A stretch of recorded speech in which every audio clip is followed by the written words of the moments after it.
permainan politik di balik penentuan anggaran itu. Ini rakyat saya kira juga diam-diam tahu bahwa ya itu yang dipanggil ke istana bukan sekedar ngomongin COVID, ngapain 7 partai dipanggil ke istana ngomongin COVID. Pasti ngomongin persiapan untuk menipu rakyat, persiapan untuk memperpanjang kekuasaan. Nah karena itu efeknya sekarang kita lihat oposisi bertambah bukan oleh PKS dan Demokrat saja, tapi oleh pembuat mural. Seniman itu tahu, walaupun dia nggak bisa baca data ekonomi dan politik, tapi dia rasakan bahwa ada yang mau nipu nih. Karena itu kita cegah penipuan itu untuk sementara melalui mural di jalanan. Nah, nanti berikutnya melalui gerakan politik di jalanan. Sekarang mural dulu tuh. Kan itu sebetulnya akan terjadi. Nah kemarin ketika bertemu 7 pimpinan partai politik itu kan mereka menyatakan bahwa tidak ada apa-apa. Ya bagi kita ada 7 orang ketua umum dan sekjen dikumpulkan di istana itu dalam situasi yang genting seperti ini pasti kita tahu ada apa-apanya. Dan akhirnya kan muncul statement dari ketua umum PAN Zulkifli Hasan yang menyatakan bahwa ya ini ada kaitannya dengan rencana amandemen Undang-Undang Dasar 45. Nah, meskipun dia menyatakan bahwa ini sudah nggak sinkron, banyak sekali lembaga-lembaga yang terlalu kuat, misalnya KY terlalu kuat, DPR terlalu kuat, kemudian DPR lemah, kemudian Mahkamah Konstitusi juga menjadi lemah. Tetapi sebenarnya kita sudah mulai dapat clue yang jelas bahwa memang ini ada soal mereka akan coba otak-atik ini dengan mengumpulkan itu, apalagi hitung-hitungan seorang politisi dari Demokrat, Jansen Setiawan ini sekarang partai partai penguasa ini tinggal butuh 3 kursi lagi saja untuk syarat mengesahkan amandemen undang-undang, dan itu gampang bisa dicari dari DPD kan. DPD ini kan sebagian besar juga orang-orang partai politik. Jadi persekongkolan, artinya kita mesti sebut ini persekongkolan. Kalau misalnya ada kejujuran, dibuka aja ke publik kan, bahwa kita akan melakukan referendum itu. Karena hak rakyat untuk ikut serta di dalam pembicaraan yang menyangkut dasar kita bernegara. Ini bukan urusan partai aja. Partai itu dipilih 5 tahun sekali tuh, tapi kedaulatan rakyat itu sampai seterusnya. Jadi kembalikan pada rakyat soal sidang atau amandemen ini. Kan itu etikanya begitu kan. Walaupun nanti rakyat bilang mungkin ya lebih efisien MPR, tetapi mesti dibuka ke rakyat. Ini kesakusuk kan, akhirnya mulai satu-satu kita bisa baca tuh, karena nggak mungkin ada semacam kerahasiaan penuh di istana. Semuanya maling info kok, berupaya untuk ambil keuntungan dari informasi. Nah PAN mungkin mengucapkan lebih dahulu supaya dianggap bahwa ini PAN terbuka loh. Padahal sebetulnya itu juga kepentingan untuk ngumpetin istilah lain itu.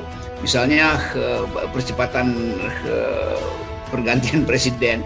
Jadi sebetulnya kita nggak ngerti kita menduga bahwa belum ada yang final di situ, karena itu semua ingin cari keuntungan dari isu amandemen ini.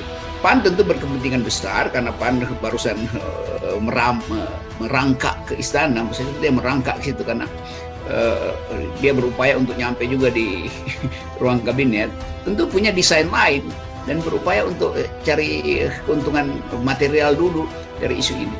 Jadi sekali lagi ini gerombolan yang berupaya untuk menipu rakyat.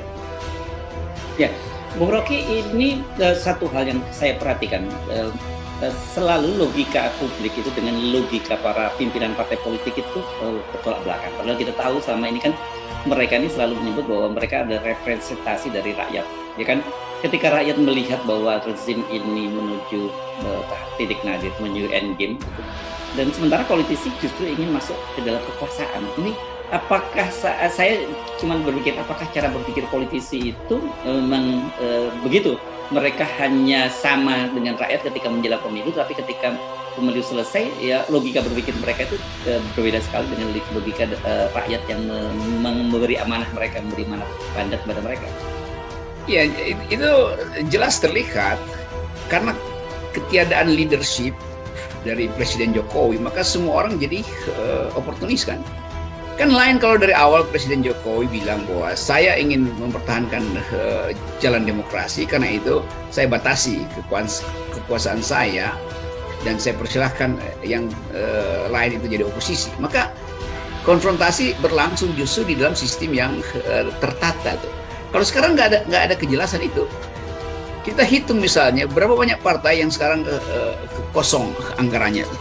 Karena proyeknya mangkrak segala macam tuh, dan utang dari politisi-politisi yang menang kursi DPR kemarin juga belum bisa dibayar. Jadi sama sekali tidak ada etik di dalam upaya menghasilkan kepercayaan publik. Yang ada adalah upaya untuk mengintip. APBN ada berapa lagi yang bisa buat tilep gitu ya. Jadi soal ini yang betul tadi bahwa ya rakyat rasain aja bahwa nggak ada tetesan kemakmuran tuh. Jadi dia nggak peduli mau cetak uang 1.000 triliun, 2.000 triliun. Rakyat cuma ingin tahu berapa banyak yang bisa nyampe ke rakyat, dan itu sampai sekarang tuh nggak nyampe. Udah dievaluasi berkali-kali, dipuji-puji bahwa PPKM sukses, tapi rakyat bilang bahwa nggak betul. Kami lapar, kami bosan di rumah karena buat apa anak-anak disuruh belajar tapi dia nggak bisa beli pulsa, itu percuma juga tuh. Jadi keadaan itu yang kita baca justru di tembok-tembok jalan. Kita nggak dengar lagi hasil sidang kabinet itu. Silakan Presiden Jokowi mau pamer segala macam meme. Tadi dia barusan pamer-pamer ketemu dengan rakyat di mana tuh, di Cirebon, duduk di pendopo itu.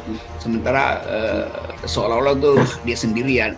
Padahal sebetulnya gambar yang lain memperlihatkan dia dikerumuni itu. Jadi kontras itu dibaca oleh rakyat. Wah, ya udah nggak usah bohong-bohong. Nah, mau ngasih apa sih itu? Jadi sekali lagi kita hidup di dalam keadaan yang sangat turbulen itu.